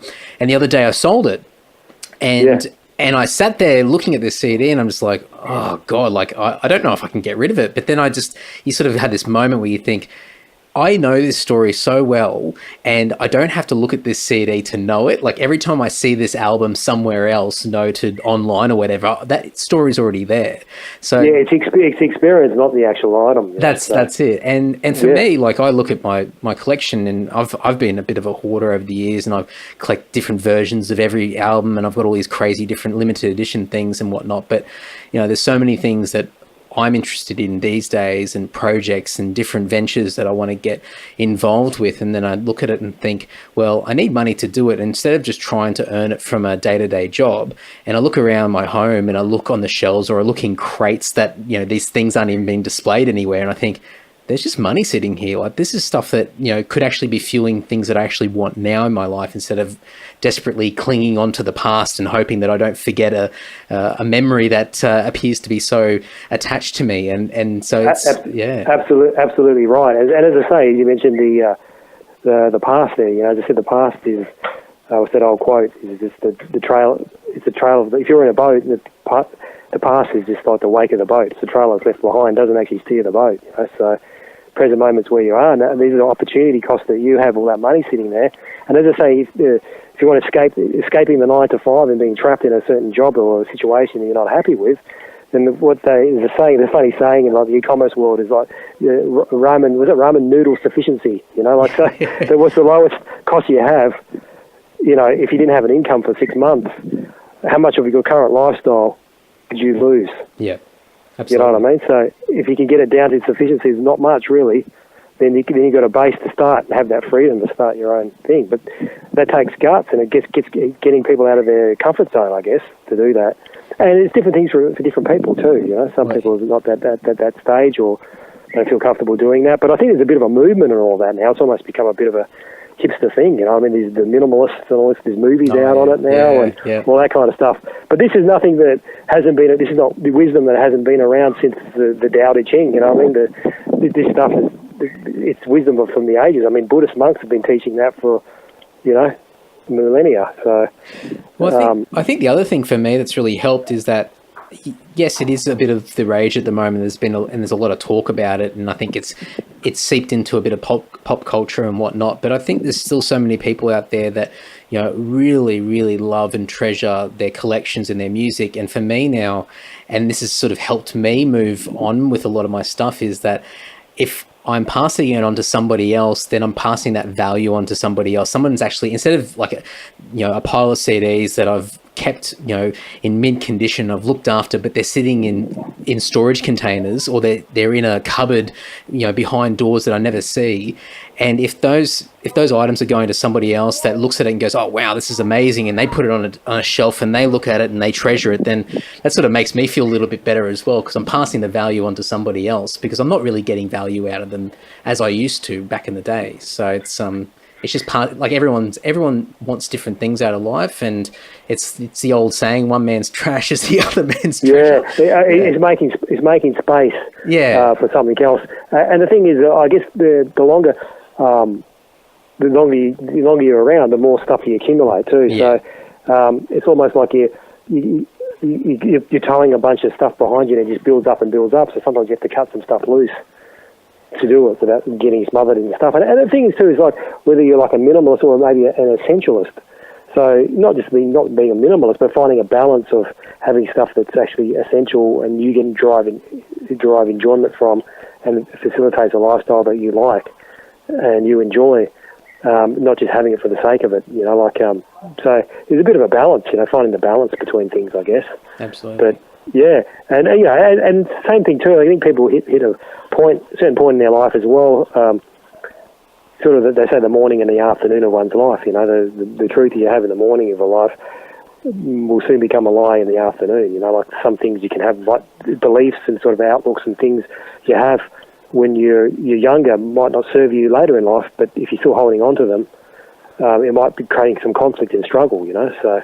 You also have Muhammad Ali quote, the man that thinks the same at 40 as he did when he was 20 is wasted 20 years of his life, you know. So different things, priorities change and shift, and it's making the change, you know, so it can help, you know. Some people are stuck in some kind of rut because they'll be holding on to beliefs that no longer serves them, you know, and stuff that they can accumulate as well. So yeah, for sure. Yeah. So yeah. Just going back to what you said before about, you know, in the e-commerce world and looking at, you know, what's your bare minimum that you can run off as far as, you know, your cost of living and whatnot. At what stage, like into your, I guess, life cycle of heavy metal merchant, were you able to sort of pack up your day job and start focusing full time on the business? Probably about 6 months. Yeah. Oh, that's pretty quick. Yeah. I turned profit from the first year. So, but the thing is, with that kind of stuff, people can do it, have a side hustle on the side, and then they can have the minimum amount they need to live off. They can, you know, find what that is, and then they know they can pack in their day job once they get to that point. You know, so if they can actually, you know, get their life down to the bare minimum what they can live off. Yeah, for me it was like about 6 months, you know, and not only too, that was a learning thing too.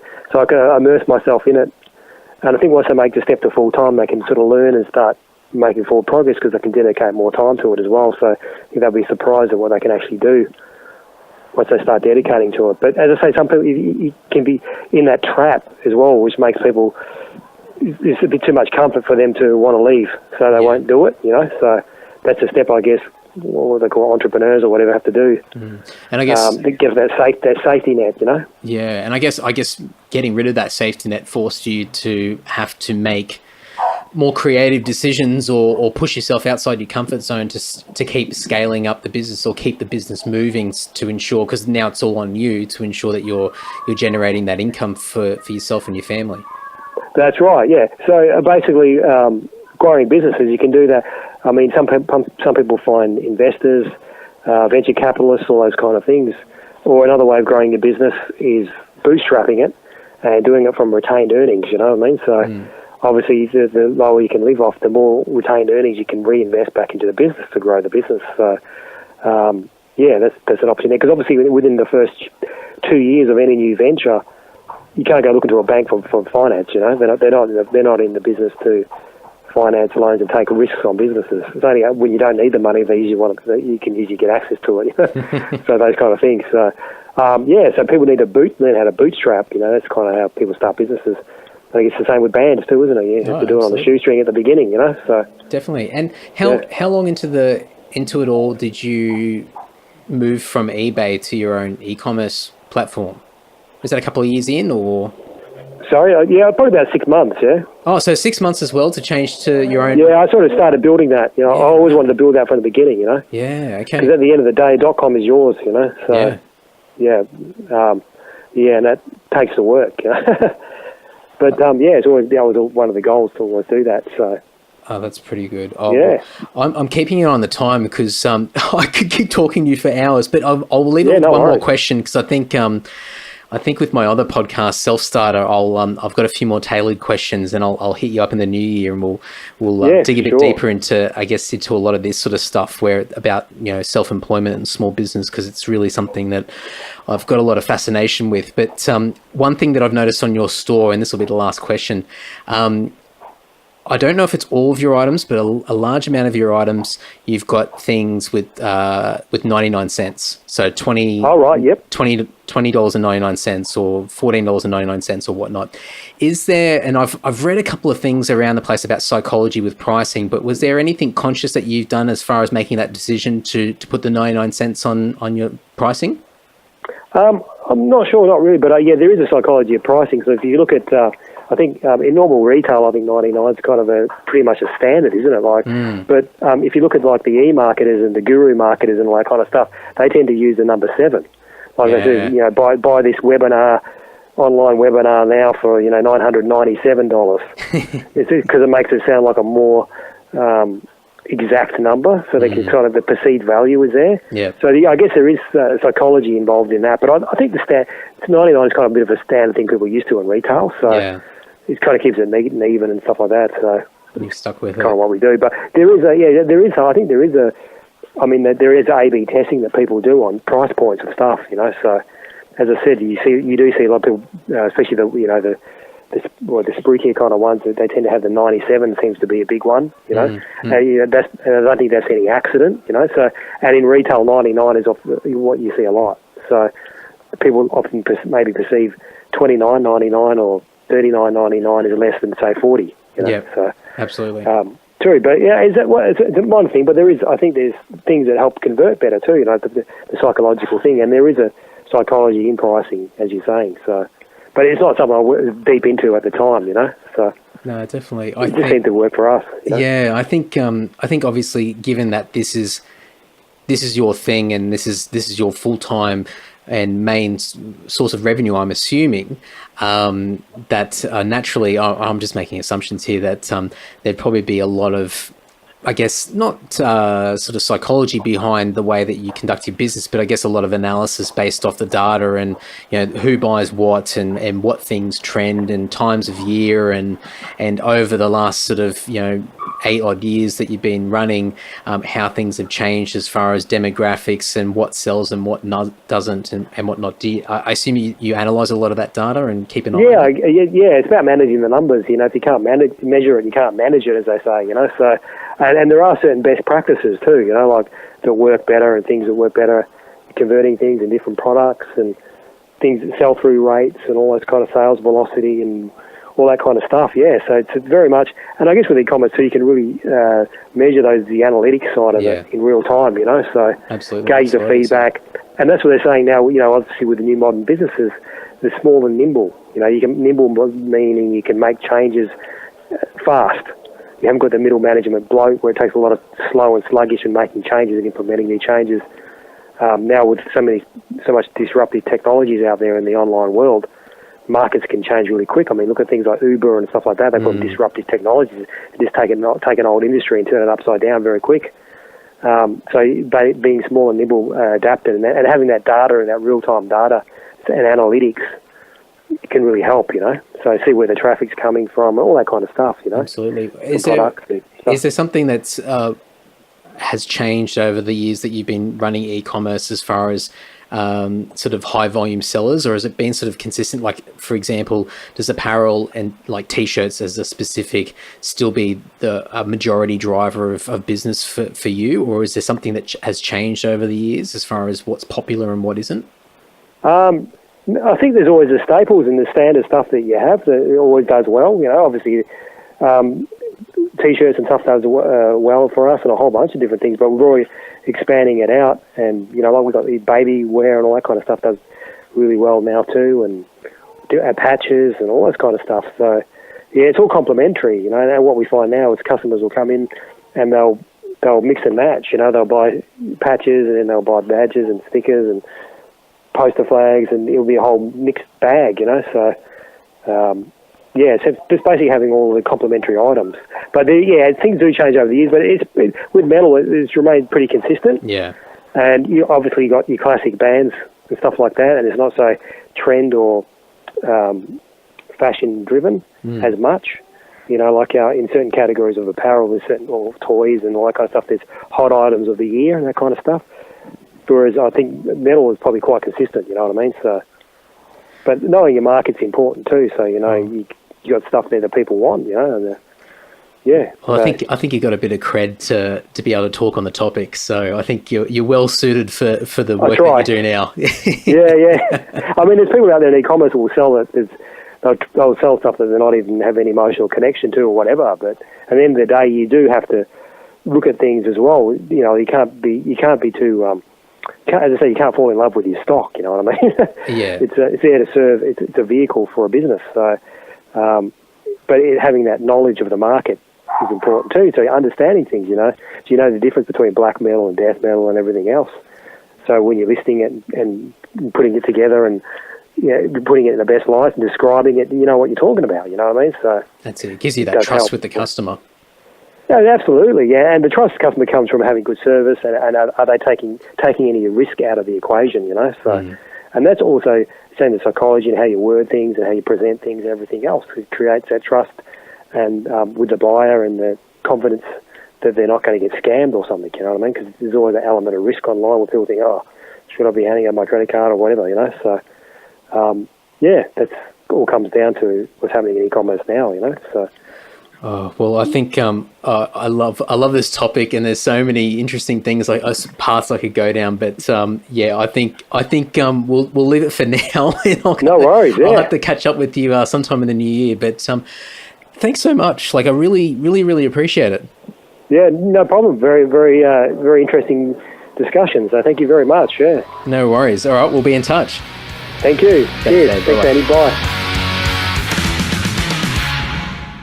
Thank you, folks. If you want to buy some metal merchandise, and I would envision that this episode will be out before Christmas, so you might want to get some Christmas presents for some mates of yours, or maybe a hubby or a wife or anybody in your family that loves a bit of metal.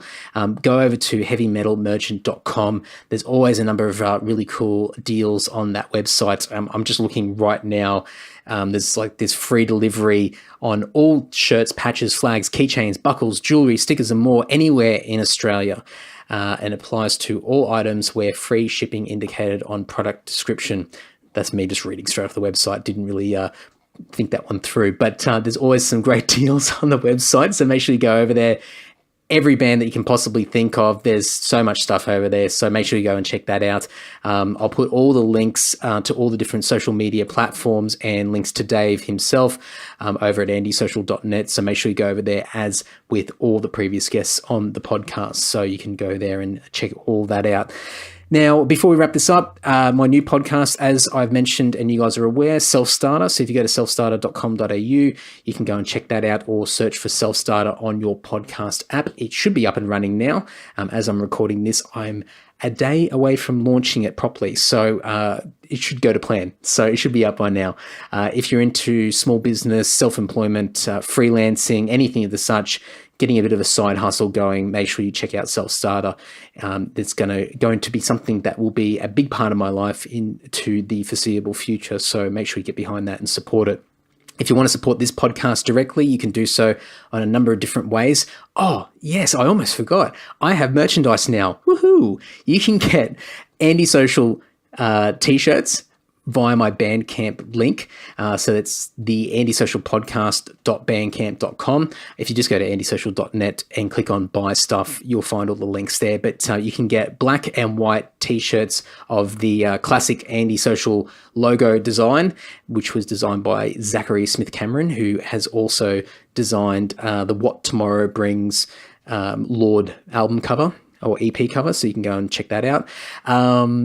And I've also got a USB pass as well, which has got the first 100 episodes of this podcast on there. So they're all MP3s. They're all dumped onto this credit card size USB flash drive. And we've done this a couple of times in Lord and released digital versions of our albums on these USB flash drives, and they've been really, really positively received by Lord fans. So it's a great way. You can just plug it straight into the car and just listen to music straight off the flash drive. So I put the first 100 episodes of the podcast on this flash drive. You can buy that straight from the Bandcamp website as well. I may include a couple of little extra things on that USB drive, depending on whether I have some room. We'll see.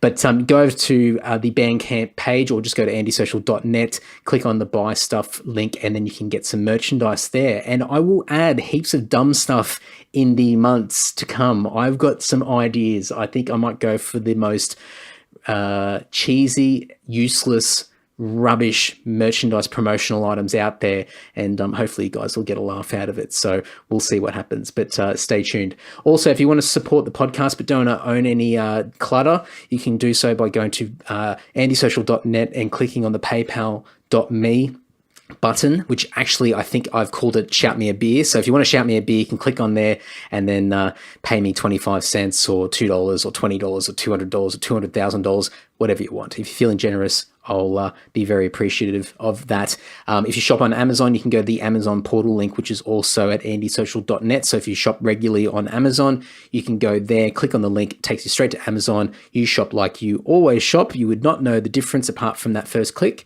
And I get a little bit of love from your order, a little bit of a commission off that. So I do see a bit of that happening. So thank you very much for those people that do shop through the portal link. It does help keep this podcast running.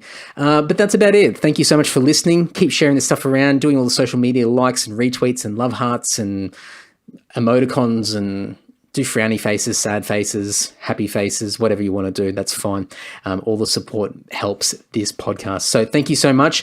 There will be another podcast at least before the end of 2017, but I'll make sure I give you guys a little bit of notice of what that will be. So stay tuned.